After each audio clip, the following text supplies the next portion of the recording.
Hi guys, Jennifer Winton with Remax Moves. So I recently wrote an article called The 7 Myths That Sellers Believe, and I quickly wanted to go through these 7 myths on video because I know some people prefer video over reading a blog post. So the first myth that I wanted to talk about was, I'll go into a listing presentation, I'll show my clients the comparable properties that were sold within their neighborhood in the last 6 months, and I will oftentimes hear, okay, the comps are great, but let's price it higher. Let's price it like maybe $5,000-$10,000 more than what the comps are showing. So pricing it high is not always great because buyers are smart. They know if they are represented by an agent, and they are represented by a good agent, the agent will look and they'll pull comps and make sure that the listing price is matching the comps. The reason why this is important is because later on, if your home is priced really high and it doesn't appraise, then their buyer is going to have to come up with a way to pay the difference because their lender, if they're financing the home, their lender will not pay the difference. So the buyer's agent definitely wants to make sure that the home was listed appropriately, and if it's not, that could turn some buyers away. Another reason to price it competitively is to get the most buyers in your home as possible, to generate the most interest, and to hopefully create a multiple offer situation. I priced my client's home competitively, and within the first 2 days we had like 23 showings and 9 offers on that property. And then it ended up going for $5,000 to $6,000 over asking price. So pricing it competitively, not underpricing it, right? Because we want you to make the most you can, but pricing it competitively will generate the most interest. The second myth that I hear a lot of times is the market is so hot in Greenville, I can sell my house myself. So you definitely can. I'm not saying that you can't. However, just know that there is a ton more involved than you may think. There's a lot more than just placing a sign in your yard and putting it on Zillow to generate interest. Your realtor is a professional who, personally speaking, I get professional photographs. I market, I have a specific marketing plan for your home.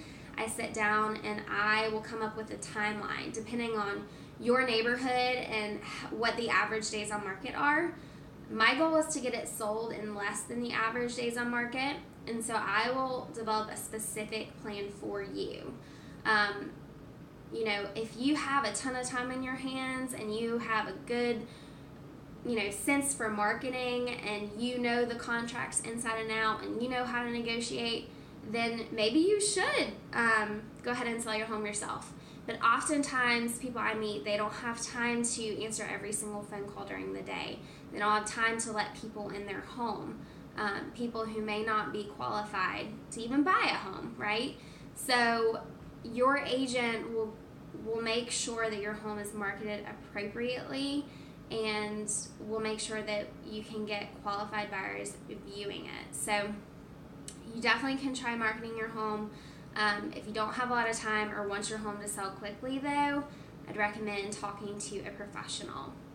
The third myth that people often say is I have to depersonalize everything in my house, right? So I have to get rid of all these pictures, I have to get rid of my books and everything. So that is definitely a myth. I feel like to create a sense of coziness and personality, you want to leave some of your items in there.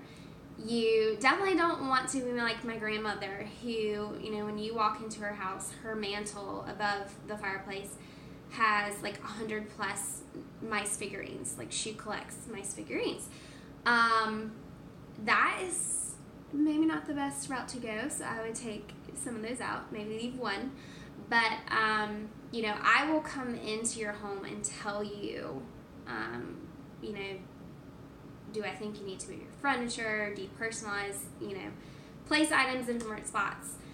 I will let you know my opinion. I work with a ton of buyers as well, so I know from their perspective what they like to see in a home as well. So you don't have to depersonalize everything. Number 4 is that spring and summer are the best time to sell your home. So while these times are definitely busier, just think about it. There's more homes on the market, so your house has more competition as well. When you list your home, like right now in this time frame, anywhere from November to February, then there are less homes for sale, so your home stands out. So spring and summer are not necessarily the best times to sell. I mean, really year round is great. In Greenville right now, I mean, we don't have enough homes to sell, so anytime is really a great time to sell. The 5th myth is that clients believe if they spend a certain amount in upgrades, they will get that same amount back in return. So I had a listing presentation recently, and I went in and they told me that they spent $5,000 in sod. So it's important to know, like, just because you spent $5,000 doesn't mean you can add $5,000 to your listing price, because the appraiser is not necessarily going to know or care that your yard, I mean, while it's beautiful, it doesn't really add a ton of value. Things that do add value are the curb appeal of your home, having a nice door handle, and it sounds silly, but if you cannot open the door and have to jiggle it and the key doesn't work well, like, that's automatically a turnoff. The very first thing the buyer notices, you know, if their agent is having a hard time getting in the house, then do you take care of the rest of the house? That's kind of like what their thought is in the back of their mind. Having a nice garage door, that's also a great return on investment. You know, my husband and I, we need a new garage door. Ours is looking a little dated. So anything that improves the curb appeal is great. But just keep in mind that not everything you spend money on is going to be instant added value. So if you have questions about that, definitely talk to a realtor and just ask them their opinion. You know, is putting this really high level granite into my hall bathroom a great idea? They'll let you know. Also, it matters kind of what the rest of your homes in your neighborhood are like. You don't want the nicest house in the neighborhood, because none of the other comps, none of the other houses will support your price. So there is such a thing as going too far, you know, upgrading too much. Just keep that in mind. The 6th myth that I hear is that sellers think the Zestimate is 100% accurate all the time. So you need to keep in mind the Zestimate is just a starting place. It's a, you know, kind of a good idea of what your home should sell for, but the Zestimate does not take into consideration upgrades. Also, if there's any distressed properties nearby, like short sales or foreclosures, it kind of suppresses your home value. And then, you know, the homeowners can actually go onto Zillow and change how many bedrooms, baths, what your square footage is. So some homeowners can change this and make it, you know, manipulate those numbers to where their estimate's actually higher.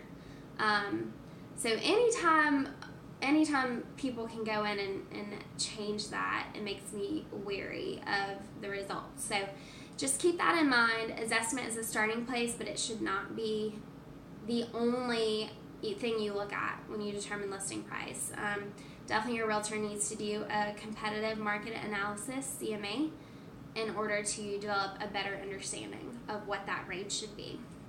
And the last myth is that you have to, as a seller, allow all the showings that you possibly can. You know, if your family gets the flu, if your bathroom toilet overflows and it's created a disaster zone, just know that you can contact your realtor and they can set a timing restriction and not allow showings for a specific period of time.